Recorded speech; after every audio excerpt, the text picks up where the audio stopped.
Bapak, Ibu, dan saudara-saudari terkasih, selamat pagi berkah dalam. Juga bagi Anda yang ada di rumah mengikuti perayaan Ekaristi dari rumah. Bapak, Ibu, dan saudara terkasih, kalau saya bertanya, Tuhan Allah itu ada di mana toh? Menurut jenengan, Tuhan Allah itu ada di mana? Suatu ketika saya bertanya kepada sekelompok anak muda, Tuhan Allah ada di mana? Mereka mengatakan beberapa jawaban. Yang pertama mengatakan, Tuhan ada di hati saya, Romo. Yang kedua mengatakan, Tuhan ada di mana-mana, Romo. Yang lain lagi mengatakan, Tuhan ada di dalam diri sesama. Sementara yang lain mengatakan, Tuhan seperti halnya surga ada di telapak kaki ibu. Kalau pernah nilai orang di kaki ibu nggak ada surga. Hanya untuk menunjukkan bahwa anak-anak itu tahu Tuhan ada di mana-mana. Lalu pertanyaan kedua adalah, Tuhan itu adanya kapan? Kapan-kapan? Mereka mengatakan gini, jawabannya adalah Tuhan selalu ada. Kalau tadi Injil bait pengantar Injil tadi mengatakan dari dulu, sekarang, sampai selama-lamanya. Lalu hal ini mengingatkan saya tentang sebuah lagu yang mengatakan demikian. Pernah dengar lagu itu? Tuhan, Dia hanya sejauh doa. Bila kau rasa gelisah di hatimu, bila kelam kabut tak menentu hidupmu, ingat masih ada seorang penolong bagimu. Yesus tak pernah jauh darimu. Pernah dengar? Belum. Berseru memanggil namanya, berdoa, Dia akan segera menghampiri dirimu. Percaya, Dia tak jauh darimu, Dia hanya sejauh doa.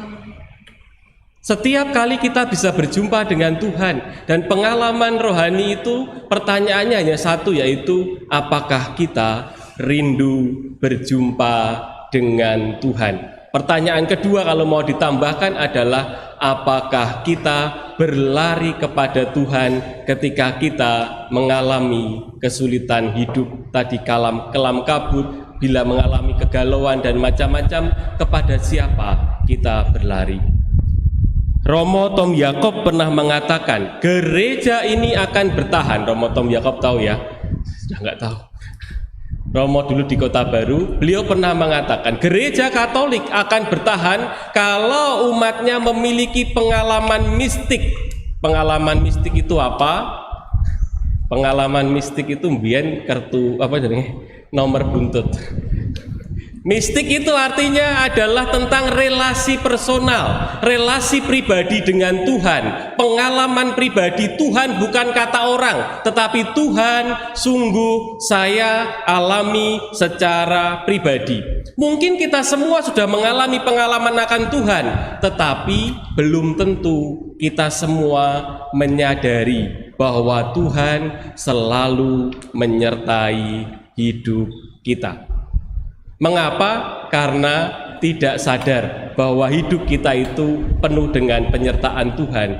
Dalam banyak kasus saya menemukan bahwa sekarang ini ada orang-orang yang dengan mudah putus asa, dengan mudah merasa kacau hidupnya, dengan mudah merasa hidupnya gagal. Ada beberapa yang mengalami stres, ada beberapa yang mengalami bunuh diri. Alasannya apa? Alasannya kecil-kecil, bahwa mereka gagal dalam putus cinta, kayak nggak ada orang lain, atau pengalaman macam-macam, gagal dalam ujian, mengalami A, B, C, D, dibully dan macam-macam. Mengapa demikian? Salah satunya adalah bahwa tidak menyadari bahwa Tuhan punya 1001 jalan untuk menyertai kehidupan kita. Kalau kita gagal dalam satu jalan, Tuhan masih punya banyak jalan untuk membantu hidup kita.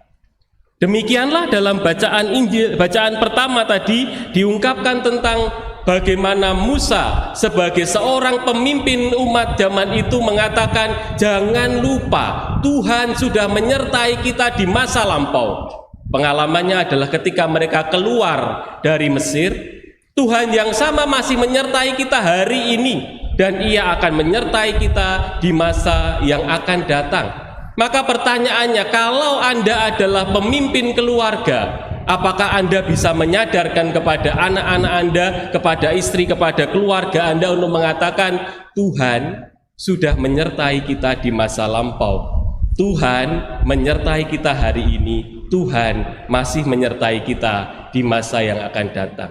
Sungguh saya dengan Romo Nasib, kami dalam obrolan selalu ingin menyadarkan kepada umat tentang satu hal, yaitu bahwa pemimpin rohani bukan hanya Romo. Pemimpin rohani haruslah kepala-kepala keluarga. Kita masih ingat ya, dulu diajari di dalam pelajaran gereja itu adalah bahwa setiap keluarga adalah gereja kecil. Menyadarkan kepada mereka tentang Tuhan menyertai kita di masa lampau, masih menyertai kita hari ini, dan akan menyertai kita di masa depan adalah sebuah pengajaran iman yang membantu kita untuk terus menyadarkan kepada anak-anak kita, kalau sedang mengalami sulit, jangan lari ke tempat lain. Tuhan yang menyertai kita di masa lampau, masih menyertai kita hari ini, dan akan menyertai kita di masa yang akan datang. Amin. Kecepatan ngomong. Nah, Bapak Ibu dan Saudara terkasih, kalau hari ini kita merayakan Tritunggal Maha Kudus, ada begitu banyak penjelasan tentang Tuhan. Tetapi saya harus mengatakan, di awal saya mengatakan bahwa penjelasan tentang Tuhan tidak pernah cukup. Kalau orang Jawa mengatakan Gusti Mono tan keno kinoyo ngopo, artinya Tuhan itu tak tersentuh oleh kita. Atau seorang teolog mengatakan cara terbaik menjelaskan Tuhan adalah diam. Apa artinya? Setiap kata yang keluar dari mulut kita membatasi. Orang mengatakan Tuhan itu baik, apakah baiknya seperti bapak saya? Lebih baik lagi, dan macam-macam. Nah, maka orang menjelaskan tentang Tuhan itu hanya bisa dengan mengatakan Tuhan itu melampaui manusia. Maka ada kata-kata Tuhan itu maha baik, Tuhan itu maha rahim, Tuhan itu apalagi maha pengasih, apalagi maha kaya, dan sebagainya. Nah, dan yang lain adalah, atau mengatakan Tuhan itu tidak memiliki sifat-sifat buruk manusia, maka Tuhan itu tidak jahat, Tuhan itu tidak pembenci, Tuhan itu bukan pendendam, dan macam-macam. Atau orang lain mengatakan Tuhan itu tidak bisa dibandingkan dengan apa-apa. Tuhan itu baik, tetapi baiknya itu tidak seperti kebaikan seorang bapak kepada anaknya. Atau orang mengatakan Tuhan itu hebat, tapi kehebatannya tidak hanya seperti Chelsea yang mengalahkan Manchester City malam tadi. Atau apapun, artinya menggambarkan tentang Tuhan yang hebat itu melampaui manusia. Tidak ada kata yang bisa menjelaskan tentang Tuhan, tetapi Anda masing-masing mengamini bahwa Tuhan tidak bisa ditinggalkan, bahwa Tuhan tidak pernah meninggalkan kita, bahwa hidup saya tidak akan sama tanpa Tuhan. Itulah yang unik dari pengalaman Tritunggal Maha Kudus, Tuhan yang baik itu Tuhan yang masih menyertai kita. Atau penjelasan lain lagi, kalau orang mengatakan tentang Tritunggal, orang mengatakan mungkinkah 1 ditambah 1 ditambah 1 sama dengan 1? 1 tambah 1 tambah 1 berapa? 3. Lalu ada orang mengatakan apakah harus ditambah? Mengapa tidak dikali? 1 kali 1 kali 1 sama dengan 1. Atau dibagi 1 bagi 1 bagi 1 sama dengan 1. Untuk menunjukkan bahwa Allah yang sama itu adalah Allah yang dalam bentuknya sendiri, dalam karyanya sendiri, intinya mau mencintai manusia. Orang lain lagi menggambarkan Allah Tritunggal itu seperti matahari.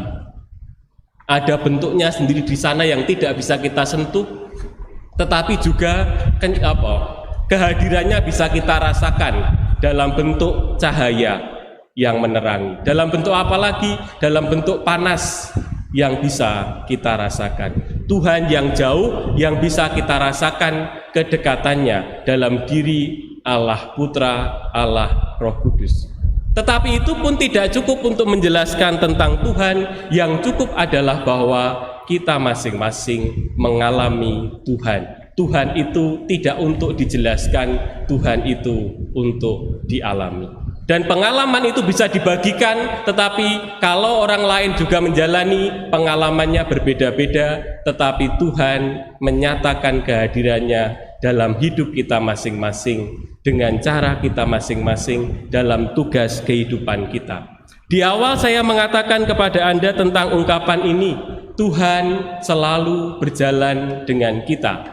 Maka kita diundang untuk berjalan bersama dengan Tuhan. Kalau tadi kita mengatakan bahwa Tuhan ada di mana-mana, semoga Tuhan yang ada di mana-mana itu semakin dirasakan kehadirannya dalam bentuk fisik, yaitu dalam diri orang-orang yang menghidupi iman akan Tuhan.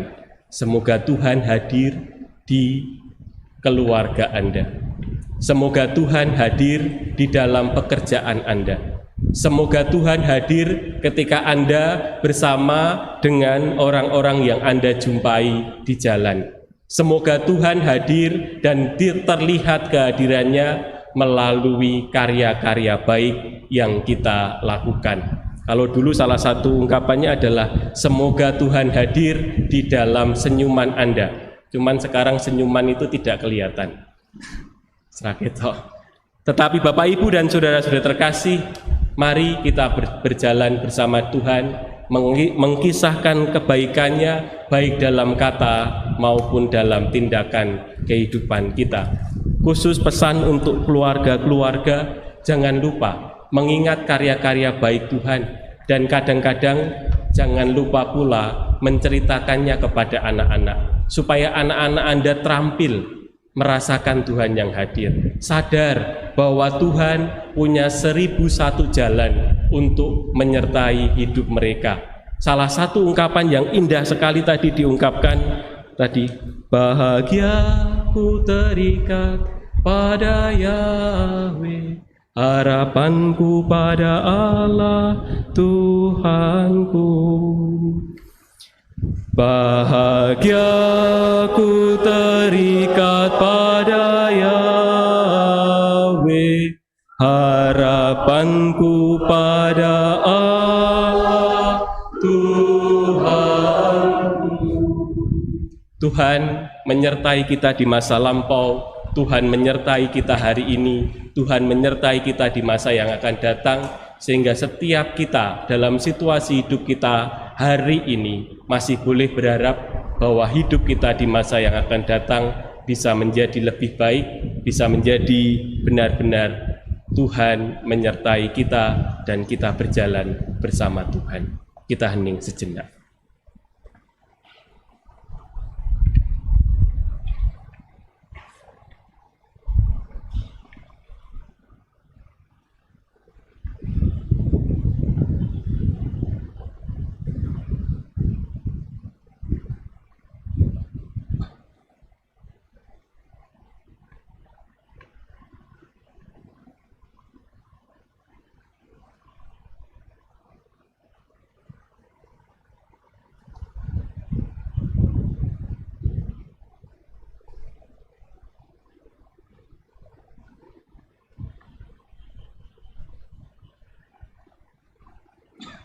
Kemuliaan kepada Bapa dan Putra dan Roh Kudus,